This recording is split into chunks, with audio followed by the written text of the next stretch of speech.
Hello, colleagues. So, back again, and this time on problem solving. See, resources at disposals are never infinite. Time, skill, and money, or a combination of these, always will pose a challenge in achieving your goals. And on top of that, human race is not satisfied with just a now solution. We look for a sustainable solution as well. And this is what gives rise to a problem: lack of resources and a sustainability need. And so, as a human, we try to alter the environmental conditions to fix the problem now and also sustainably.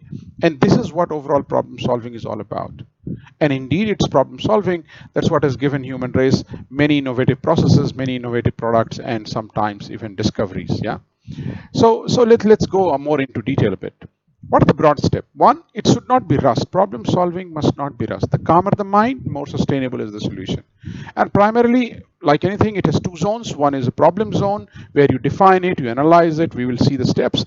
And next one is a solution zone where you kind of enumerate the options, decide an action, monitor the impact, etc., etc. Let's go through the details a bit. Yeah. Observe and define. That's the first phase. Yeah. This is the part of problem solving. First stage. You have to observe. What is the current occurrence? What are the possible occurrences in future? Who all gets negatively impacted by the problem that is happening? And remember, perception is reality here. This is where people sometimes make mistake. On if you have to fix something, only when the perception is changes that you have fixed something. Yeah. So just go deeper and define the problem really, really well. Analysis. That is the second step. Why is it happening? What are the factors there? And which of these factors are alterable, which means you can influence them? They can be different at some other time. And what factors are non alterable, which cannot be changed? This will help you in subsequent steps for now. And also, if you do this analysis more and more, this will also help in general in your future. Yeah. The third point, and this is the critical one, point of views. And then this needs more than your IQ. Yeah. So this is this EQ based thing. So a deeper understanding of human behavior is needed. Irrespective of how you think as a problem solver, at the end, affected people will decide if you have actually solved a problem or not. And one must understand what are they thinking, and not only what, but why are they thinking like this? What is their interest in it? And again, if somebody tells you a yes or a no, their acceptance or rejection of a situation is not absolute. That's how human are. Sometimes we use simple words. No, I don't like it. Yes, this goes with me. But both of these are a spectrum. Yes is a spectrum and no is a spectrum. There are many options within no. And you have to go into the details so that you can eke out the options which is workable with various parties. Because when somebody is saying no, it might not be absolute no. He's no for certain large parts, but probably some other parts it is still okay to do with.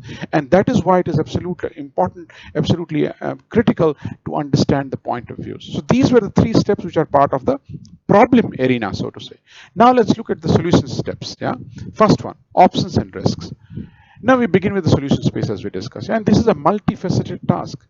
And there are typically sometimes existing rules or framework which is there to resolve it. On the other hand, sometimes the framework itself could be a problem. So you have to analyze what is the issue here. And whatever it is, will it be supporting organizations growth sustainably or not? And this is a beautiful thing, guys. This is a beautiful thing because this is a key point in bringing alignment. No one in the organization can say, I'm not going to support organization sustainable growth. No, nobody can say that. And that can become a point to bring consensus across parties and move a step forward and solve the problem. And again, very, very importantly, you have to be imaginative while thinking of the options. See, in the problem space, you already discussed what exactly is the issue, what can't be altered, and how is it being perceived by people. So now, in this step, you have to be imaginative. Some people call it also creative thinking. You have to be creative with the options that are there. And again, regarding imagination, like many other things, the more you practice, the more you will become proficient in this. And here, one key point that I would like to highlight is to evaluate the risk of each option. Sometimes people don't do this. I have seen many times this being missed out. We are also focused in finding a solution that we forget to rate the risk for each option. And if you do this over a period of time, you increase your risk calculating capabilities as well. So it's a very, very important thing that for each option, we not only find their success rate, but also we find out what is the risk behind each of them. Now, the fifth step, act. Sleep over the option. Don't rush into action. Intuition can still be trusted even after your research. Yeah. And again, other than this intuition, one more suggestion will be no need to be a superhero. Let the team act together. Let the team come up with a detailed plan. You need not be the only person who's driving the whole thing. Remember, solution itself is always more important than who it gets attributed to, who gets the credit for this. Yeah. So always strive for solution and not necessarily be who is the name that is going to come behind the solution. Now, like any other thing, next step, the final step is about monitoring. You have taken a solution, you have implemented it. Now, what is happening? Are same or similar problems happening again? Are people feeling happy after the implementation? And feeling being the core word here, the key word here. Feeling is important here. Yeah. And again, if everything has gone all right, then abstract the solution, because now you will be able to work in a way so that you can apply it in a similar situation going forward. So, summary. What is the summary? Problem solving is the most sought after skill in any organization. Trust me on that. And while acting as a problem solver, either you will develop new skills, hone existing skills, or if not any of these, you will also start building a network of people who can help you solve the problem. And that network is also a great value to the organization. And these people who are your network will also get the chance to hone their skills, to contribute with their skills, etc. Yeah. And consistent problem solving over a period of time also enhances your risk taking capabilities. Remember, any action that you are taking is causing a change. Any change is always a risk.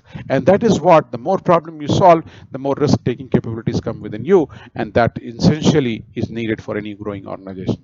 So, coming to an end, enjoy the process of solving a problem. It gives absolute great returns. All the best. Thank you.